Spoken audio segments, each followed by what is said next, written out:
Hello, thanks for watching this video. Today I'm going to be talking with you about signs that you are passing your exam, all right? And then versus signs that you're failing your exam while you're taking it. So as you're actively taking the test, this is going to reveal to you what are signs that you are passing it versus signs that you're failing it. So definitely stay tuned and watch this video to the very end as I show this to you.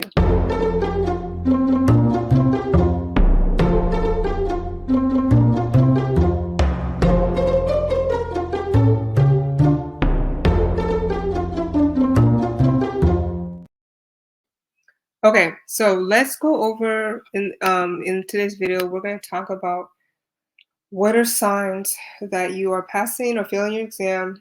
And what I'm going to actually do first, I'm going to go over first three signs that you three things that are not a sign that you're passing or failing, okay? So I'm going to first talk about three things that are not a sign that you're passing or failing. Because a lot of times people will think, oh my gosh, this happened and I was definitely feeling it.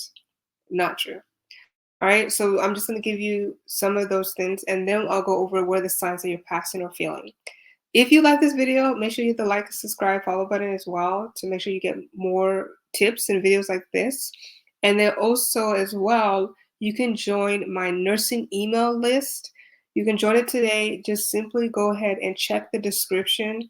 So in the description, you can join my nursing email list today and you can get access to more content, exclusive offers, things that we're doing, etc. All right, so make sure you do that right now so you don't forget. Okay, so first and foremost, let's talk about what are three things that doesn't indicate whether you're failing or passing. Okay, three things that doesn't, so that way you don't freak out while you're taking the test. The first one is that the test is getting more difficult. Okay, that's not a sign. All right, so that's not a sign that you're failing the test or passing the test. The test is supposed to get more difficult. That it's actually designed that way. It's designed where at the beginning, usually the beginning is fairly easier than the middle and the end. Okay, so if the test is getting harder, that's okay. That doesn't mean anything. All right. So that's the first thing. Number two, the second thing is you're getting more SATA questions. That's so a lot of times people tell me or people say like, oh my gosh, I was getting like 20 set of questions or 30 set of questions or blah blah blah, and I'm definitely failing. So don't think that doesn't mean that. What I've seen now that I've seen people get like almost 28 SATA questions and passed. And then I've also seen people get the same number of SATA question and fail. So whether it's passed or whether you get a lot or you're getting more of them, it doesn't indicate that you're passing or failing. All right. So just remember that as well when you're taking the test. Oh my gosh, SATA question number 13. It doesn't mean that you're passing or failing. Um, now, now this one is going to be a little bit confusing because honestly, it's context. But another thing that's not a sign is you continue to get a question past 75 questions. Okay, so meaning that you get to question 76. Oh my God, I'm failing. Right, I'm definitely failing. No. All right, so it's not really indication. Although the question or the exam could have stopped at 75 and less, right? Or sorry, at 75 on the dot, and then I believe 85 for LPNs, for the PN test. But it doesn't. If you get to question 76, it doesn't automatically mean that you're failing, okay, or that you're not performing well, right? And it's not going to pass you. So just remember that it doesn't just because you get beyond that number, so because sometimes people do begin to have like a panic attack that they're failing because they're getting more. Like they got to question 76. All right. So those are the three things that are not a sign of passing or failing. Okay. Now I'm gonna go over with you two signs, right? And maybe you already took the test and you failed it, right? So you already took the test and you failed it, or you just took your test and you're not sure if you passed it or failed it. Hopefully, this will give you some insight in addition to obviously doing the trick. right? So the first thing, here's two signs that you're feeling it first. Two signs that you most likely fail the test, or while you're taking it, you're most likely failing the test. The first one is that you're getting a lot of the same type of questions. Okay? You're getting a lot of the same type of questions. Let me explain what I mean by this. All right. So let's say you're getting a question and then you get to question 20 or 30, or actually it could vary where the number is at, but you're getting a lot of maternity questions. You suddenly notice that you're getting a lot of maternal health questions. You're getting a lot of chemistry, sorry, not chemistry, what's the word I'm looking for? Chemotherapeutic questions, cancer treating drug questions. You're getting a lot of pediatric questions, all like over and over and over and over again. Um, you some a lot of what I've seen now, I've seen that be correlate a lot of times with failing the test. Okay, so I've seen a lot of people who like because I've interviewed a lot of people why they fail their test or what they think happened. I've interviewed them. I asked them, tell me what the test was like, what happened, blah blah blah. And one of the common things I've seen with people that one of the common things with people that failed it is that they notice a pattern of a lot of the same questions during the test, right? And then they failed the test. So if you got a lot of the same type of questions, like there wasn't really a good variety, like you notice like you got a lot, and I can't really honestly quantify what's a lot. It may be 20, 30, I can't 10. I can't really say a specific number, but if you remember, right, oh man, I got a lot of these questions, and in addition, you didn't feel confident when you're answering them, like you really feel like you bombed it when you're answering those questions, it may indicate that you are failing the test. Okay. um that's the first one of a sign that you could be feeling. Signs that you Another sign that you could be feeling is that the exam stopped on the dot. It stopped at 75 questions and you felt like it was very hard. Now I will say right now, I have talked to people too where they got to 75 questions and they thought the test was easy and still failed, right? Because and really it was honestly just there's things that they just didn't realize they didn't know, right? So if you though got to 75 questions and you feel like you really was like, oh, I didn't know that, I didn't know that, I was answering that, and you feel like it was very difficult, like you feel like you didn't answer the questions correctly, that may be a sign that you didn't pass the test, right? So, because the way you have to see it is that if you get to 75 questions and the exam stops, that means you were honestly doing very bad, to be honest. Because it's almost like me, like imagine, and because the exam has to stop at a minimum number of questions.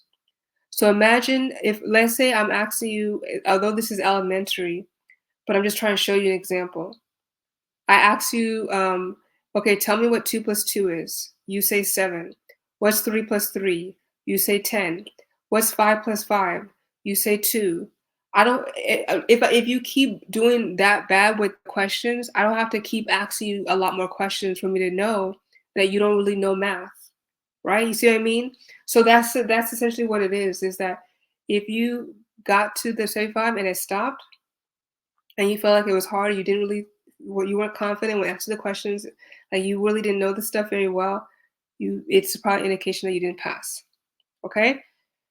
And like I said, there's no guarantees, so don't come back and be like, oh my gosh, you're so wrong, blah blah blah. All right, this is all your fault. No. All right, so just know there's no guarantees what I'm saying, but I'm just showing you what I've seen in my experience with a lot of other students. The next thing is that signs that you're passing. So I'm going to tell you two indicators of signs that you are passing. Yay! Okay. So signs that you are passing. The first one is that you are getting a mixture of questions, right? So like you're getting like 5 priority questions, for example, and then you're getting 6 maternity questions, and then you're getting 11 farm questions, right?